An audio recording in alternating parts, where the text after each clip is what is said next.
Hello friends, comeback சீரீஸோட டே 3 இன்னைக்கு. காலைல எழுந்ததுலேருந்து செம உடம்பு வலி. மண்டே தான் கடைசியாக ஜிம் போனது. நேற்றும் போல, இன்னைக்கும் போகிற ஐடியாவில் இல்லை. போன வீக் தான் சர்க்கியூட்லேருந்து ஸ்டார்ட் பண்ணேன். இந்த மண்டேலேருந்து கிளாஸஸ் ஸ்டார்ட் பண்ணி கரெக்டாக ஃபாலோ பண்ணிட்டு போயிடலான்னு பார்த்தா சுத்தமாக முடியல, செம பெயின். சரி, ஒழுங்காக டயட்டாச்சும் ஃபாலோ பண்ணுவோன்ட்டு மார்னிங் ஸ்ட்ரெச்சிங் ரொட்டீனை முடிச்சுட்டு 50 கிராம்ஸ் ராகியும் 300 கிராம் சிக்கனும் சாப்பிட்டுட்டு ஒரு நல்ல தூக்கத்தை போட்டேன். டைரெக்டாக அதோட லஞ்சுக்கு தான் வந்தேன். அப்புறம் தாலும் ரைஸும் இருந்தது.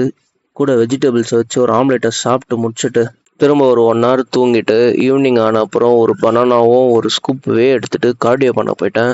ஏன்னா ஜிம்முக்கு தான் போல, அட்லீஸ்ட் ஒரு 30 மினிட்ஸ் கார்டியோ பண்ணுவோன்ட்டு வாக்கிங்கை முடிச்சுட்டு வர வழியில் பன்னீரை வாங்கிட்டு வந்து நைட் மீலுக்கு ப்ரிப்பேர் பண்ணிட்டு கையோட சப்பாத்தியும் தட்டிட்டு, அதுவும் இந்த பெயின் இருக்கும் போது தட்டுற வலி இருக்குதே, 6 சப்பாத்தியும் தட்டி எடுத்ததுக்கு அப்புறம் 4 armsக்கும் ஷோல்டருக்கும் ஒர்க் அவுட் பண்ண மாதிரியே இருந்தது.